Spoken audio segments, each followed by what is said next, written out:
He had always been the best. That's what people said about him. From a young age, he showed a natural talent for the piano that no one could deny.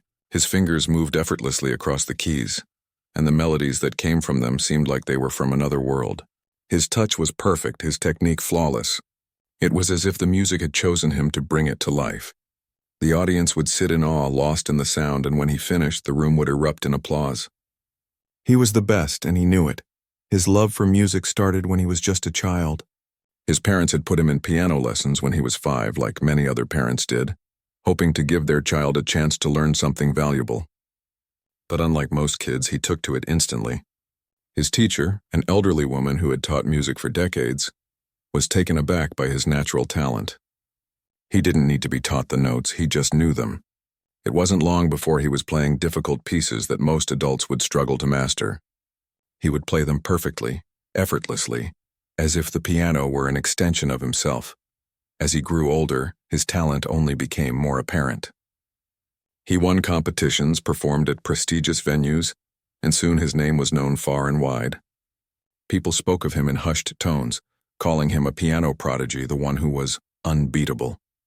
He played with such ease and grace that it seemed like nothing could challenge him. No piece was too difficult, no concerto too complicated. He made it all look simple, but there was more to it than just talent. He worked hard even though it didn't seem like it. His practice sessions were long and grueling, hours spent at the piano perfecting every note, every movement. His hands ached from playing, but he didn't mind. Music was his life. It was his identity. It was the one thing that always made sense to him in a world that often felt confusing and chaotic. The piano was his refuge, his place of peace. He began performing at bigger events, playing at famous concert halls that were filled with people who admired him from all corners of the world. They would come to see him play, not because they expected anything less than perfection, but because they believed he was the best. And for years he gave them exactly that, perfection. Every performance was flawless, and the crowd would cheer, their applause ringing out like a wave crashing on the shore. But despite all the praise, despite all the admiration, he couldn't shake the feeling that something was missing. It was hard to explain. He loved playing the piano, loved the way the music made him feel, but after a while it all started to feel routine. The same pieces, the same applause, the same praise. He was stuck in a cycle, and it began to feel like he was just going through the motions. He wondered if anyone, even himself, could remember the last time he had truly enjoyed playing. It wasn't that he wanted to stop playing. No, that was unthinkable, but something had changed. He had reached a point where he felt like he was playing for the applause, for the recognition rather than for the love of music itself. He needed something more, something that would reignite his passion for the piano. He longed for a challenge, something that would force him to step out of his comfort zone and remind him why he had started playing in the first place. One evening, after yet another flawless performance at a famous concert hall, he found himself backstage feeling strangely empty. The audience had cheered, the applause had been deafening, and yet he felt nothing. It was as if he had given them a performance they expected, but it didn't feel like he had given them anything of himself. He walked off the stage and into the quiet of the backstage area, where the buzz of the audience was replaced by a heavy silence. He stood there, looking at his reflection in the mirror, trying to understand what was wrong. His hair was slightly mussed from the performance, his shirt a little damp from the heat of the spotlight. But his expression was empty, his eyes dull. He had everything anyone could ever want, a successful career, fame, respect, but none of it seemed to matter anymore. What was the point if he no longer felt the excitement, the thrill of playing? He had everything, but somehow he had lost himself in the process. He was snapped out of his thoughts when a soft voice interrupted the quiet. A woman was standing near the door, watching him with a calm, almost knowing expression. She was dressed in a simple black dress, her face partly hidden by a long veil of dark hair. She seemed to blend into the shadows, but there was something about her that caught his attention. "You were amazing," she said softly, her voice almost like a whisper, but it held a weight that made him pause. "Thank you," he replied, his voice sounding hollow even to his own ears. He didn't know why she had come to speak to him, but there was something about her that intrigued him. She stepped closer, her gaze never leaving him. "But are you really happy with what you're doing?" He blinked, surprised by her question. He wasn't used to being asked such things, especially after a performance. People usually just showered him with compliments, not with deep questions. But her words hit him like a punch to the gut. Was he happy? He didn't even know anymore. I don't know, he admitted, his voice barely above a whisper.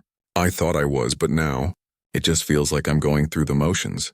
The woman nodded as if she had been expecting him to say that. You've become so focused on being perfect, on meeting everyone else's expectations, that you've forgotten why you started playing in the first place. He felt a pang of guilt at her words. It was true. He had become obsessed with being flawless, with being the best, that he had lost sight of the joy music had once brought him. The piano had once been his escape, his place of peace, but now it felt like a cage. She smiled gently. I think you need something new, a challenge, something that will remind you why you fell in love with the music in the first place. He was about to ask her what she meant, but before he could, she reached into her bag and pulled out a small, crumpled piece of paper. She handed it to him without saying a word. Take a look at this, she said simply, before turning and walking away, disappearing into the crowd. He stared at the piece of paper in his hand, his mind racing. What was this? Why had she given it to him? Curiosity got the better of him, and he unfolded the paper. It was a short melody written in simple notation. At first glance, it didn't seem like much. A few notes on a page, nothing too complex. But something about it caught his attention. There was a rhythm to it, a flow that felt different from anything he had ever played. He could feel a spark of interest ignite inside him. He had seen and played many pieces over the years, but this one felt different. It was almost as if the melody was calling to him, challenging him in a way that he hadn't felt in years. He made his way back to his dressing room, still holding the piece of paper. As he sat down at the piano, he looked at the music in front of him and placed his fingers on the keys. The first note sounded, then the next and the next. But as he played through the melody, something strange happened. It didn't sound right.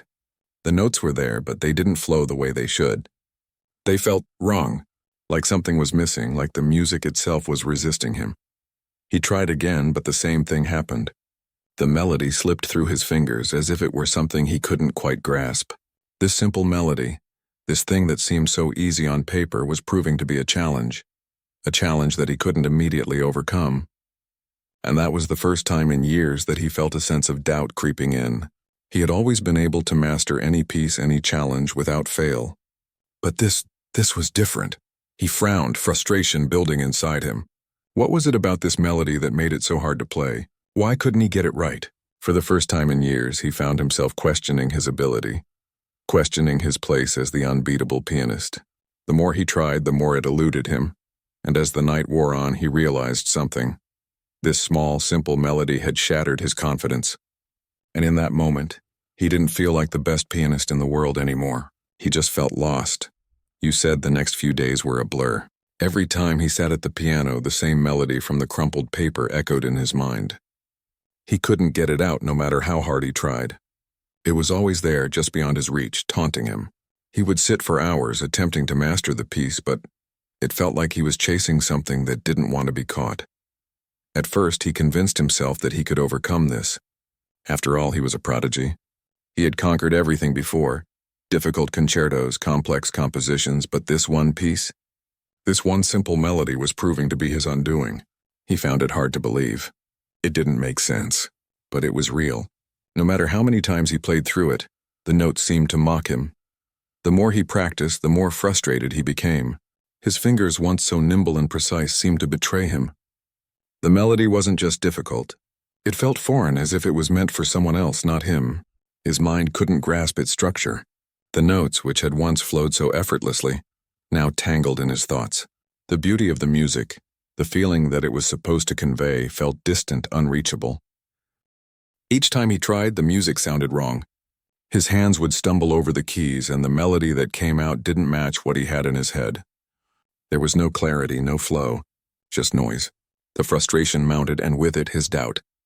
It was the first time in years that he had felt like this, like something was beyond his control, that something was standing in his way, preventing him from achieving perfection. He avoided his friends and family.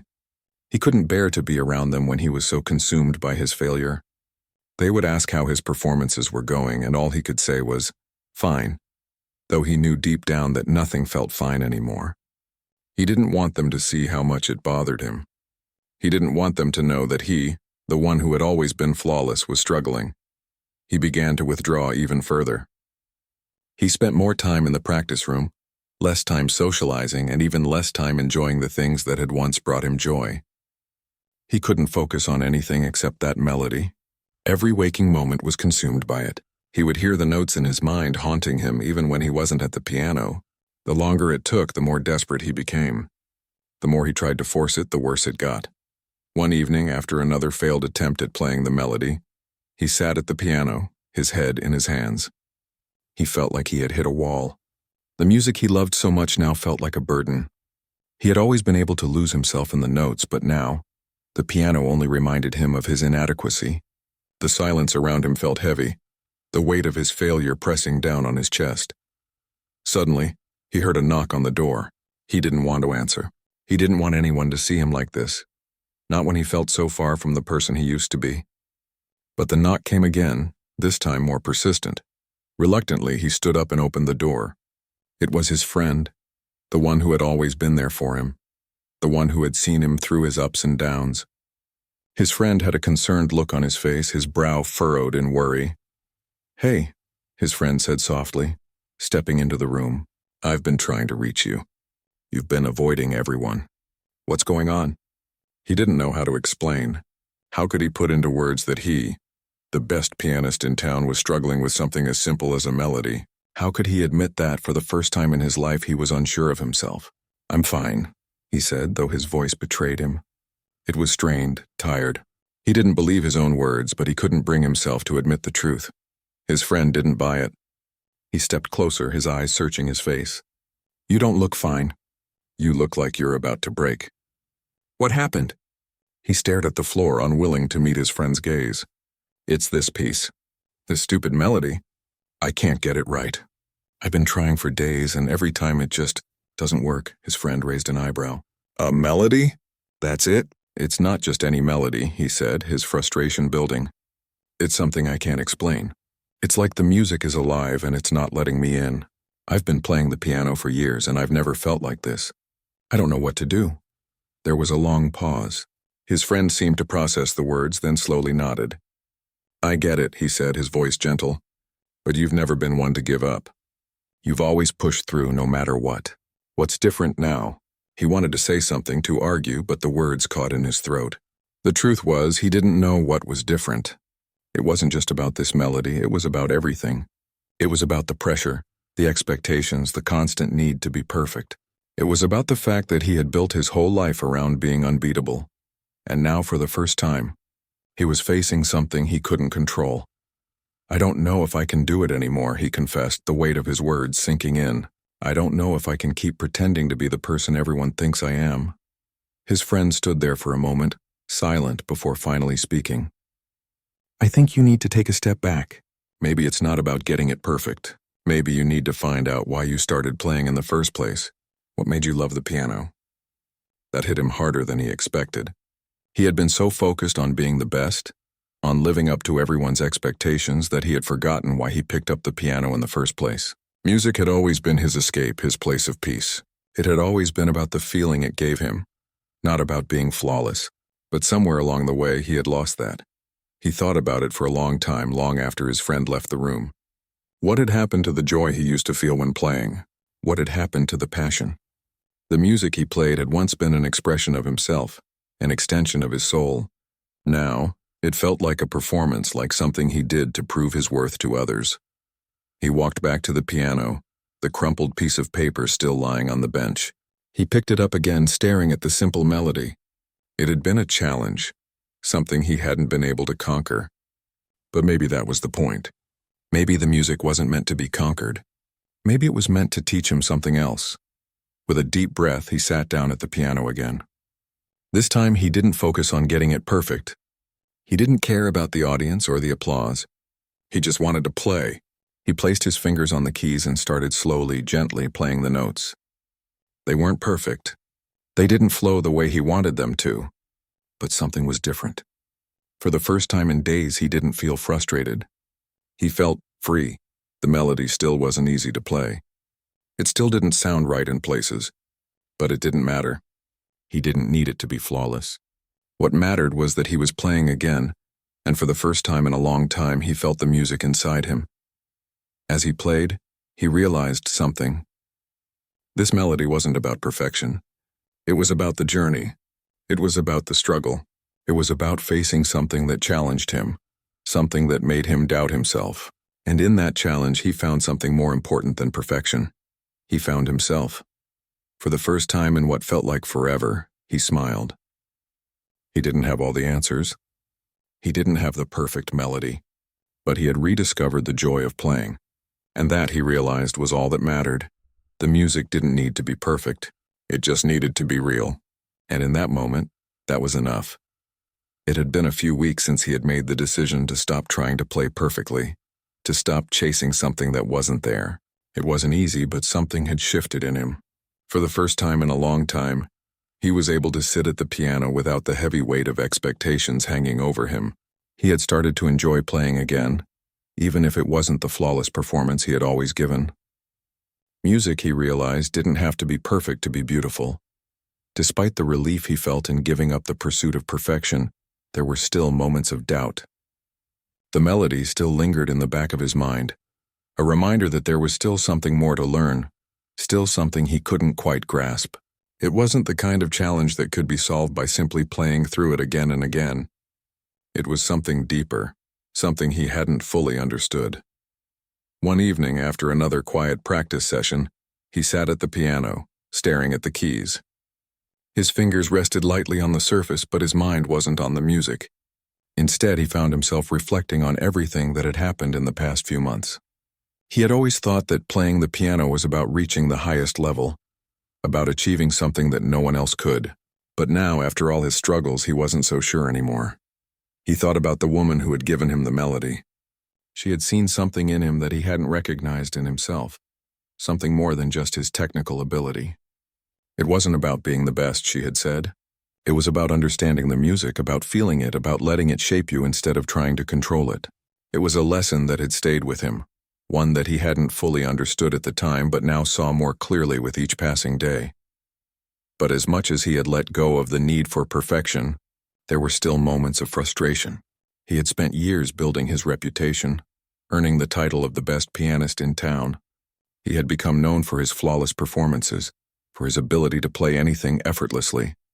And now that identity felt like it was slipping away, like it no longer mattered. At first, he thought that if he just kept practicing, he would find his way back to the kind of perfection he had once had. But that perfection, that flawless ability, no longer felt meaningful to him. What he had once seen as success now felt empty. And it was a difficult realization. If he wasn't the best, then who was he? The thought haunted him, and yet he couldn't shake it. He began to question everything he had worked for. What had he really achieved? Was it worth it to have spent so many years chasing something that didn't bring him true happiness? He was the best at what he did, but he was also lost. In chasing perfection, he had forgotten what it felt like to simply enjoy the music. The piano had been his refuge, his escape from the world. But now it felt like a reminder of all the pressure he had placed on himself. He spent the next few days in a state of deep reflection, unable to focus on anything other than these questions. His performances had lost their spark. He wasn't performing for the joy of music anymore. He was performing to meet expectations, his own and others, and that, more than anything, made him feel disconnected from the very thing he loved. One evening, he decided to take a walk. He needed to clear his mind, to step away from the piano for a while. He wandered through the quiet streets, the night air cool and crisp. The town was peaceful, almost too peaceful for someone who had been surrounded by the noise of rehearsals and performances for so long. As he walked, his mind kept returning to the same question. What was he searching for? It wasn't long before he found himself at the park. He stopped at the edge of a small pond, the water still and reflective under the pale moonlight. For a moment he stood there, just breathing, trying to calm his thoughts. He hadn't realized how much he had been carrying until this moment. The weight of his own expectations, the expectations of everyone around him. It was all so heavy. He sat down on a nearby bench and closed his eyes, letting the cool night air wash over him. It was quiet here, far from the hustle of the concert halls and the buzz of the audience. It felt good. like a break from everything that had been weighing on him. In that moment, he realized that he had been running for so long, always chasing after something he thought he needed to be happy, but never really stopping to just be. As he sat there, lost in his thoughts, a familiar voice broke through the silence. It was the woman, the one who had given him the melody. He hadn't expected to see her again, but there she was, standing in front of him, looking as calm and collected as she had the day they first met. "You're thinking too much," she said, her voice gentle but firm. "You've been trying so hard to solve a problem that isn't even yours to solve." He looked up at her, surprised to see her there, but also relieved. She had a way of putting things into perspective that he hadn't found anywhere else. "I don't know what I'm doing anymore," he admitted, his voice raw with emotion. "I thought I knew what I was supposed to be, but now I feel lost. I don't know who I am without the piano, without being the best." She sat down beside him, her gaze focused on the still water. "You've spent so much time being the best that you've forgotten what it feels like to just play, to just feel the music. When was the last time you played just for yourself, just for the joy of it?" He was silent for a moment, the question hanging in the air. He didn't have an answer. It had been so long since he had played just for the love of the music, without thinking about who was listening, without thinking about whether he was impressing anyone. She continued, her voice soft but sure. "The music is not a competition. It's a journey. You're not meant to be the best at everything. You're meant to feel the music, to let it shape you, not the other way around." Her words hit him hard. He had always seen music as something to conquer, something to control. But in doing so, he had lost the very thing that made him fall in love with it in the first place. Music was meant to be felt, not mastered. It was meant to be a release, a way to express what words could not. For the first time in a long while, he felt a weight lift off his shoulders. The pressure he had been carrying, the need to always be the best, seemed to fade away. He didn't have to be perfect. He didn't have to prove anything to anyone, not even to himself. The music was enough. "I don't know if I can let go of it all," he said quietly, his voice filled with uncertainty. "I've built my whole life around being perfect." "You don't have to let go of everything," she said, her eyes meeting his. "But you need to remember that the music is for you, not for anyone else. You don't need to be perfect. You just need to play." Her words were simple, yet they resonated with him more than anything else had in a long time. He had spent so much time worrying about what others thought, about what he thought he needed to be, that he had forgotten why he started playing in the first place. The music was his to create, his to feel. It was a way to express himself, not to impress others. He stood up from the bench, his mind clearer than it had been in days. "Thank you," he said, his voice filled with a newfound sense of calm. "I think I needed to hear that." She smiled at him as if she had known all along that he would come to this realization. "You'll find your way," she said, before walking away into the night, leaving him with a sense of peace he hadn't known in a long time. As he watched her disappear into the distance, he felt a shift inside himself. The pressure, the doubt, the need to be perfect, it was all still there, but it no longer controlled him. For the first time in a long time, he felt free. The next morning, he woke up early, as he always did, but this time he felt different. He didn't rush to the piano, didn't immediately sit down to practice. Instead, he sat for a moment, simply breathing, listening to the quiet around him. He walked to the piano slowly, not with the urgency that had once defined his practice sessions, but with a sense of calm. He placed his fingers on the keys and began to play. Not for anyone, not for the applause, not for the recognition, but for himself. And as he played, the music flowed more easily than it had in a long time. It was messy, imperfect, but it was real, and that was enough. As he finished, he felt a smile tug at the corners of his mouth. The journey wasn't over, but it was no longer about being the best. It was about feeling the music, about expressing himself in ways that words could never capture. And for the first time in a long time, he was truly at peace. In the days that followed his realization, he felt lighter, as though a burden had been lifted. He no longer felt the weight of perfection pressing down on him. He was still the same pianist, still the same person, but something had shifted. He wasn't just playing to impress or to meet expectations anymore. He was playing for himself, for the love of the music, for the way it made him feel, and that in itself was enough. The performances he gave were different now. They didn't have the same pressure they once did. He no longer feared that the audience would see through him if he made a mistake. In fact, he had stopped worrying about mistakes altogether. He realized that every note, every chord was part of the journey. It was okay if things weren't perfect. The beauty of music was in its imperfection, in the way it could make you feel something even if it wasn't always in the right place or at the right time. His concerts started to take on a new life. They were more relaxed, more personal. The audience could feel the change too. It was as if he was letting them in, sharing a piece of himself with them, not just performing. They weren't just listening to flawless music anymore. They were experiencing something real, something that came from the heart. He found himself performing more often at smaller venues, places where the audience wasn't as large or as formal. These were the places where the music felt more alive, where he could connect with the people in the room. It was a different kind of energy, one that he had never experienced before. It wasn't about the grandeur or the applause. It was about the shared experience, the feeling of the music filling the space between him and the audience. One evening, he was scheduled to perform at a small, intimate concert hall. The crowd was modest, but it was the kind of audience that truly appreciated music, the kind of people who weren't looking for perfection, but for authenticity. As he walked onto the stage, he felt no nerves. Instead, he felt a sense of calm, of purpose. He didn't need to impress anyone. He didn't need to be perfect. He just needed to play. He sat at the piano, closed his eyes for a moment, and took a deep breath. The audience was quiet, waiting. He began to play, and for the first time in a long while, he felt completely free. The notes flowed effortlessly, not because he was trying to make them sound perfect, but because he was letting them speak for themselves. He played with feeling, with emotion, letting the music take him wherever it wanted to go. It was as if he was no longer in control, and yet he had never felt more in tune with what he was playing. As he played through the pieces, he could feel the audience's energy. They were with him every step of the way. It wasn't about the technical aspects of the performance anymore. It was about the connection, about the shared experience between him and the people who were listening. The music wasn't just coming from him. It was coming from all of them, flowing back and forth in a way that he had never felt before. When the last note resonated in the room, he opened his eyes, and for the first time, he saw the audience as more than just spectators. They were part of the performance.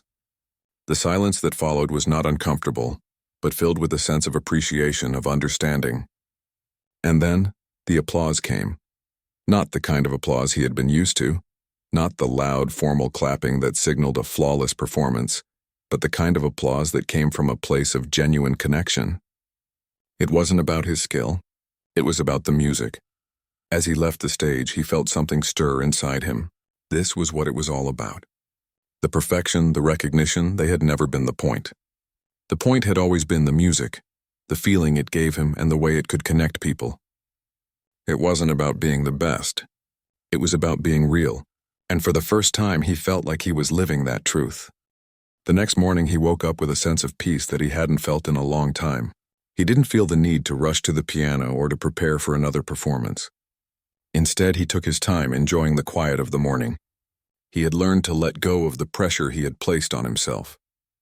He no longer needed to prove anything to anyone. He had found something more important, his love for the music. But even though he had found this sense of peace, there was still a lingering question in his mind. The melody. The one that had started this whole journey. It still haunted him in a way. He had tried to play it countless times, but it was never quite right.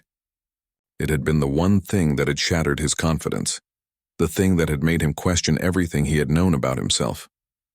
But now, with the weight of perfection lifted, he found himself thinking about it again. What if there was something in that melody that he hadn't understood yet? What if it wasn't meant to be played perfectly? What if it was meant to show him something about himself, something he still hadn't discovered? He decided to try again, not because he needed to conquer it, not because he needed to prove that he could do it, but because he was genuinely curious. He sat at the piano and picked up the crumpled piece of paper that had been sitting on his music stand for weeks. The notes were familiar, but this time when he looked at them, they didn't seem so intimidating. He could feel the music waiting to be played, not as something to be perfected, but as something to be felt. He placed his fingers on the keys and began to play, slowly at first. The notes came out clumsy, unsure, but they weren't wrong. He could feel the melody moving through him, like a wave that was gentle but persistent. The sound wasn't perfect, but it didn't need to be. He wasn't trying to make it sound flawless. He was just letting it be. As he played, the music began to take on a life of its own. It was different this time.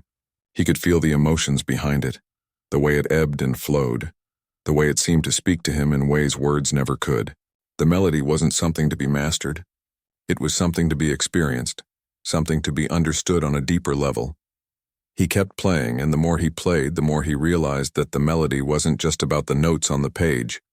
It was about the space between the notes, the silence that came after each chord. It was about the feeling that the music gave him, about how it made him connect with himself in a way he had never done before. This was the true beauty of music, the way it could make you feel, not just think. For the first time, he wasn't worried about how it sounded. He was lost in the music, letting it guide him, not trying to control it.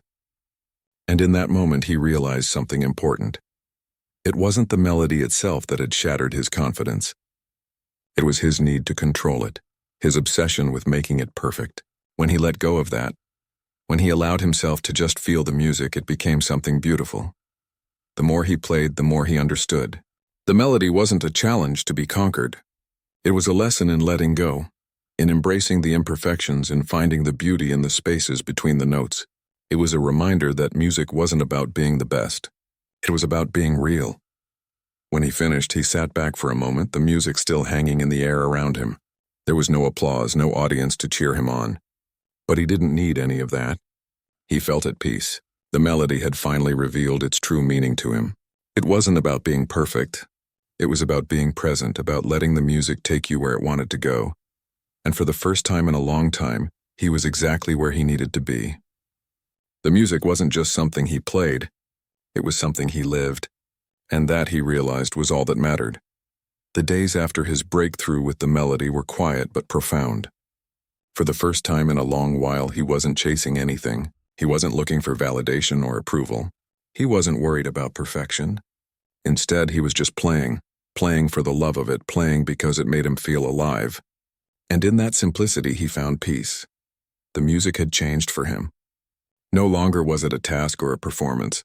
It was a conversation, a flow between him and the piano, between him and the audience, between him and the world. Every note had meaning. Every pause had significance. He didn't need to impress anyone. He didn't need to prove anything. The music was enough. He still performed, of course, but his approach had shifted. He played smaller venues now, more intimate settings where the connection between him and the audience was real. He no longer felt the need to hold himself to impossible standards. The pressure to be perfect had faded, and in its place he found something much more fulfilling. The joy of sharing music with others, of letting them feel what he felt.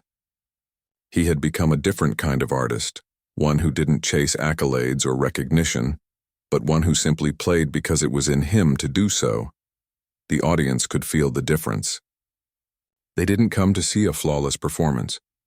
They came to see someone who was willing to be vulnerable, who was willing to share his heart through the music.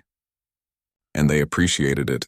They could sense that he was playing for them, not for himself, and that made the experience all the more powerful. His performances were no longer about showing off his technical prowess.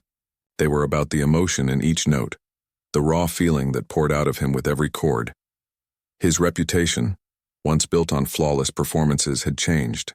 People still talked about him, but now they spoke of him with admiration, not just for his skill, but for his authenticity. They spoke of how his music made them feel, how his presence on stage was different from anything they had experienced before.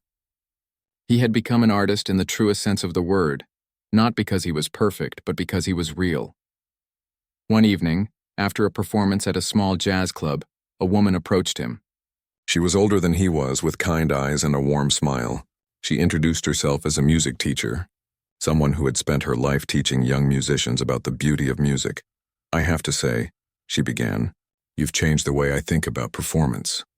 He raised an eyebrow in surprise. "How so?" She smiled. "I've spent years teaching my students to play with precision, with control. And while that's important, what you showed me tonight was something else entirely. You weren't playing to impress anyone. You were playing to connect. That's a rare gift." He felt a deep sense of gratitude for her words. For so long he had measured his worth as a musician by how perfectly he could play. But now he saw that music wasn't about perfection. It was about connection. It was about giving something of yourself to the world, sharing something vulnerable, something real. And that was what people responded to, what they appreciated. They didn't need him to be flawless. They just needed him to be present. He spent more time in the coming weeks reflecting on everything he had learned. The music had always been a part of him, but now it was something more. It was a language, a way of communicating without words, a way of expressing the emotions he couldn't always articulate. He no longer saw the piano as an instrument to master. He saw it as a tool for exploration, a way to discover new parts of himself. There were still moments of doubt, moments when the old pressures crept back in. But when those moments came, he reminded himself that the music was the thing that mattered. The perfection wasn't important. The connection was. He began to experiment with different styles, different genres of music, pushing himself beyond what he had done before. He wasn't afraid to fail anymore. He wasn't afraid to make mistakes. Every failure was a step towards something new, something more meaningful. He learned to embrace the unpredictability of music, the way it could take him to unexpected places, places he had never imagined.